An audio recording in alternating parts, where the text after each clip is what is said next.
Hello बच्चों, data structure सीखने के लिए मेरे YouTube चैनल में आपका स्वागत है।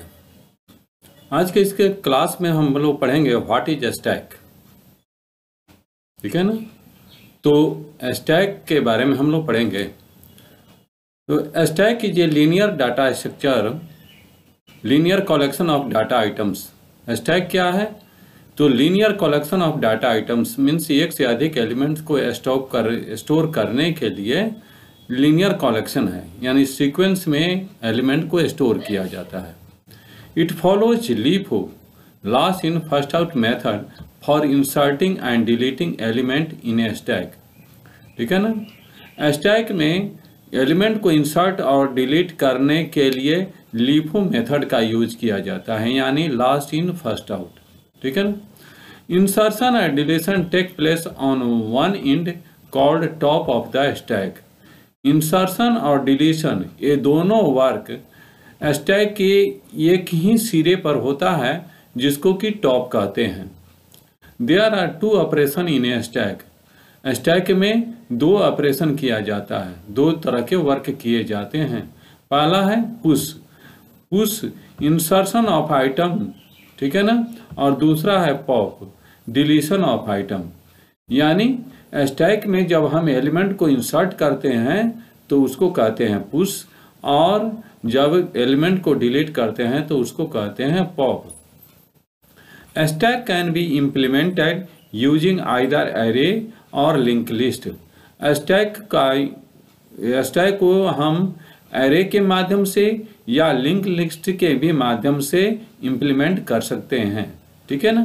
यानी स्टैक का प्रोग्राम हम लोग एरे के माध्यम से भी क्रिएट कर सकते हैं और लिंक लिस्ट के भी माध्यम से। अब देखते हैं कि स्टैक का एप्लीकेशन कहाँ कहाँ पर होता है। एप्लीकेशन ऑफ स्टैक, तो पहला है मेमोरी मैनेजमेंट। जैसे आप जानते ही हैं कि कोई भी काम करने के लिए हमारा ऑपरेटिंग सिस्टम हमारे फाइल या हमारे डाटा हमारे वेरिएबल को मेमोरी देता है। ठीक है।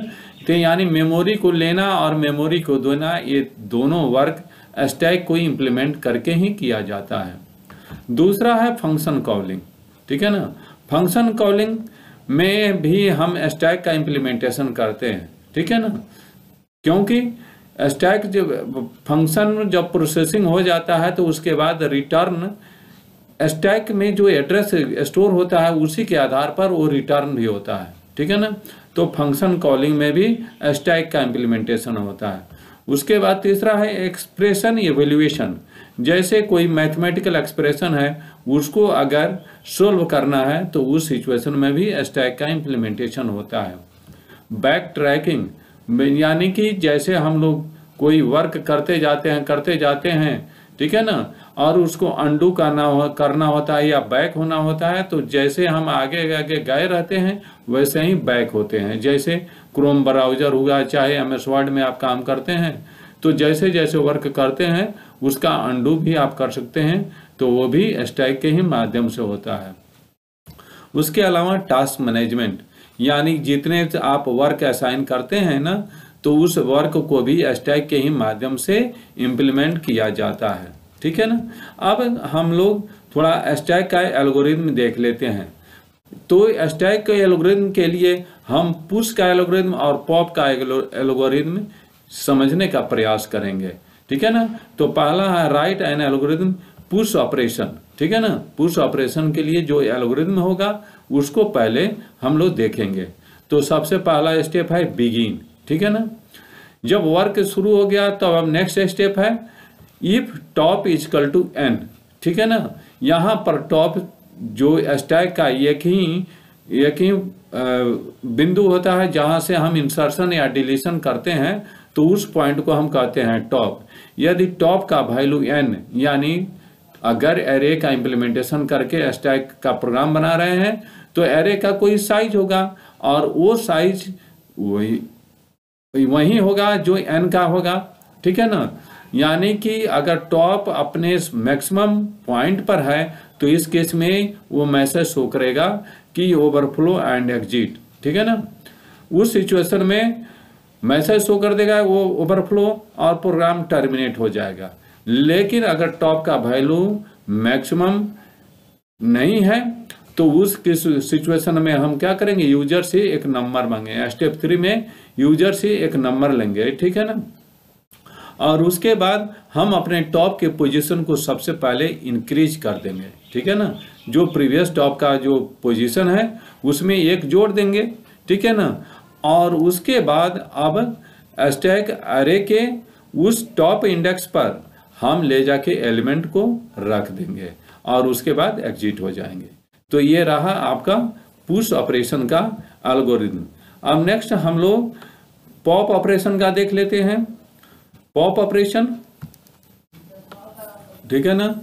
पॉप ऑपरेशन में क्या होता है कि एलिमेंट को डिलीट किया जाता है, ठीक है ना। तो पहला स्टेप होगा बिगिन का, और उसके बाद दूसरा step if top is equal to -1, ठीक है ना। चूंकि एक ही पॉइंट है एलिमेंट को इंसर्ट करने का या डिलीट करने का, तो अगर टॉप का वैल्यू -1 है, ठीक है ना, तो इसका मतलब है कि वो मैसेज शो कर देगा अंडरफ्लो, यानी कि एक भी स्टैक में एक भी एलिमेंट नहीं और प्रोग्राम टर्मिनेट हो जाएगा।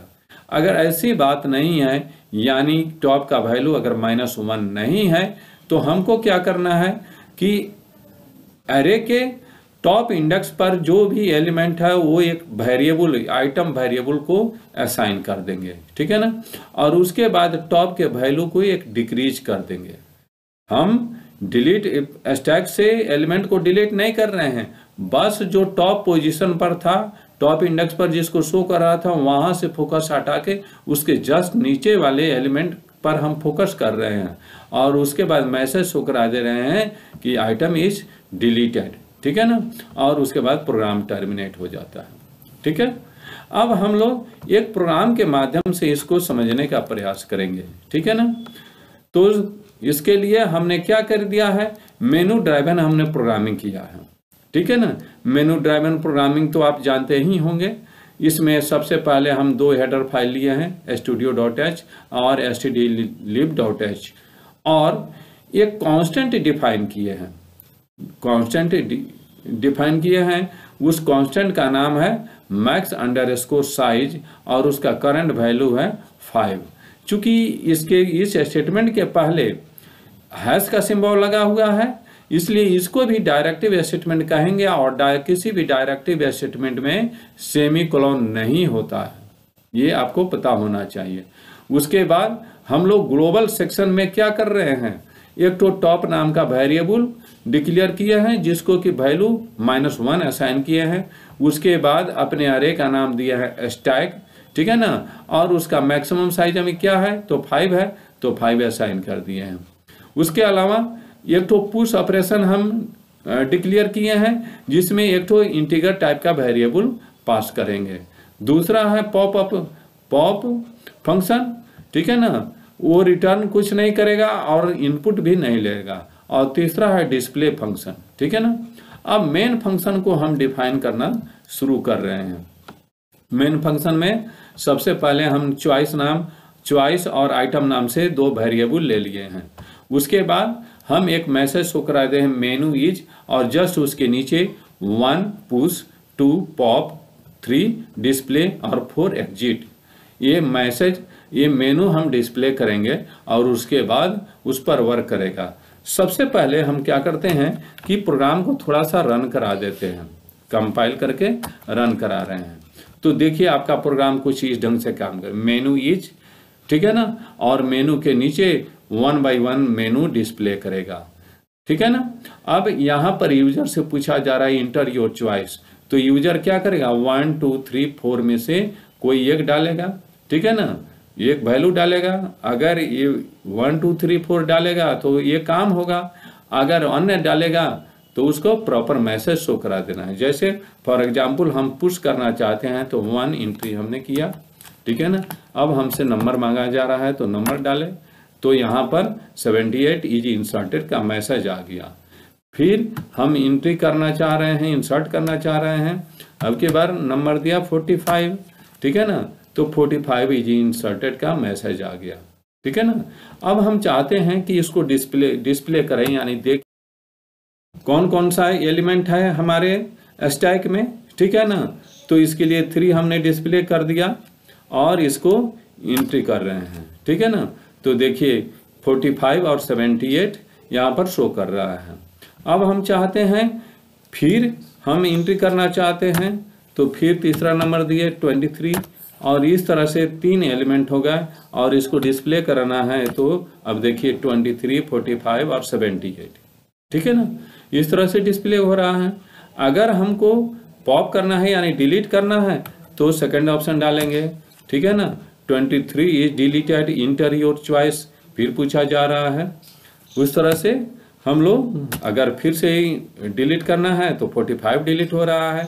अब इसको देखना चाह रहे हैं कि 2 एलिमेंट तो डिलीट हम कर दिए हैं, अब देख रहे हैं कि वास्तव में स्टैक में कितने एलिमेंट को शो कर रहा है। तो उसके लिए 3 चॉइस हम डाल रहे हैं, ठीक है ना। स्टैक एलिमेंट्स आर, मात्र ओनली 1 एलिमेंट है इसमें, ठीक है ना।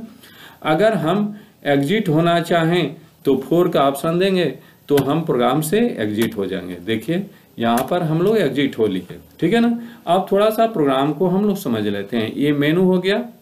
अब उस मेनू को डिस्प्ले कराने के लिए यानी कंटिन्यूअस तब तक डिस्प्ले प्रोग्राम हमारा रन करता रहे जब तक कि हम 4 चॉइस यानी एग्जिट के लिए नहीं डालें, ठीक है ना।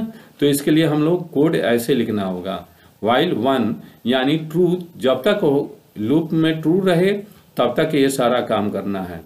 तो यूजर से नंबर मांगा, इंटर योर चॉइस, और वो चॉइस क्या, वो चॉइस नाम के वेरिएबल में सेव हो गया। अब स्विच केस स्टेटमेंट लगा के हम लोग अपना वर्क कर रहे हैं। स्विच केस में केस 1 में क्या है, इंटर आइटम टू पुश, ठीक है ना। यूजर नंबर देगा तो वो आइटम नाम के फंक्शन में सेव हो जाएगा, और उसके बाद उस आइटम को हम पुश नाम के फंक्शन में पास कर दे रहे हैं, ठीक है ना। हमारा कंट्रोल जाएगा, जाके पुश ऑपरेशन में यहाँ पर आ गया, एक्स में असाइन हो गया। अब हम चेक करें कि इफ टॉप का जो वैल्यू है मैक्स साइज -1 है तो उस समय डिस्प्ले करा दो कि ओवरफ्लो एंड एग्जिट। अगर टॉप का वैल्यू मैक्सिमम नहीं है तो हम क्या करेंगे, टॉप जो प्रीवियस टॉप का वैल्यू है उसमें 1 जोड़ देंगे, ठीक है ना। और वहीं पर हम ये नए वैल्यू को असाइन कर देंगे और मैसेज शो करा देंगे कि दी एलिमेंट इज इंसर्टेड, ठीक है ना। इस तरह से पुश का वर्क हो गया, ठीक है ना। अब केस अगर 2 पॉप यानी डिलीट करने के लिए तो फंक्शन यहाँ पर चलाएगा पॉप केस के लिए।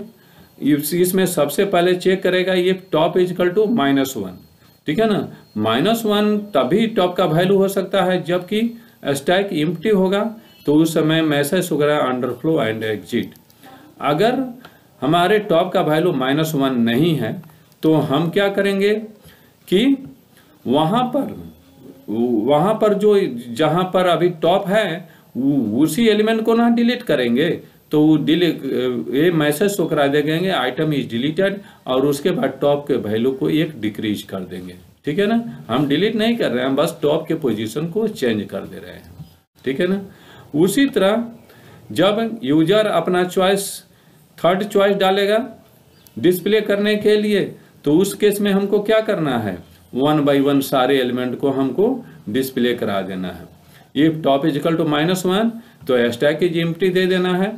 यल्स अगर एम्प्टी नहीं है तो उसमें एलिमेंट है तो उस एलिमेंट को शो कराना है, तो प्रॉपर मैसेज हम देके इसको शो कराएंगे स्टैक एलिमेंट्स आर, और उसके बाद लूप चला के I is equal to top और आई ग्रेटर देन इक्वल टू 0, यानी टॉप से ऊपर से घटते हुए क्रम में आएंगे और एक एक एलिमेंट को हम डिस्प्ले करा देंगे, ठीक है ना। और एग्जिट के लिए हमने क्या कर दिया है, 4 चॉइस। एग्जिट फंक्शन होता है जिसमें 0 पास किया जाता है तो प्रोग्राम टर्मिनेट हो जाता है, जो कि स्टैंडर्ड लाइब्रेरी का एक फंक्शन प्री डिफाइंड फंक्शन है। अगर यूजर 1 2 3 4 चॉइस में से एक भी नहीं डालता है, कोई अन्य डाल देता है, जैसे 5 6 7 कुछ डाल देता है, तो उस समय हमारा प्रोग्राम ये इनवैलिड चॉइस का मैसेज शो कर देगा, ठीक है ना। जैसे फॉर एग्जांपल इसको इनवैलिड चॉइस डिस्प्ले करा दें, ठीक है ना। जैसे यहाँ पर दिखा रहा है 1 2 3 4 और हम क्या कर रहे हैं 7 डाल दे रहे हैं, ठीक है ना, इनवैलिड चॉइस हो गया, ठीक है। अगर 1 डाल दे रहे हैं तो देखिए काम हो रहा है 23, ठीक है ना। अगर 3 डाल रहे हैं तो इसको डिस्प्ले कर दे रहा है, ठीक है ना। 2 डाल रहे हैं तो इसको डिस्प्ले कर दिया, डिलीट कर दिया। अब 3 अगर डाले डिस्प्ले करने के लिए तो क्या दे रहा है, स्टैक इज एम्प्टी। ठीक है ना। इस तरह से हमको उम्मीद है कि आपको ये बात अच्छा से समझ में आ गया होगा। ठीक है, आप हमारे चैनल को शेयर कीजिए, लाइक कीजिए, सब्सक्राइब कीजिए, दोस्तों के बीच में शेयर कीजिए। फिर मिलते हैं नेक्स्ट क्लास में। बाय।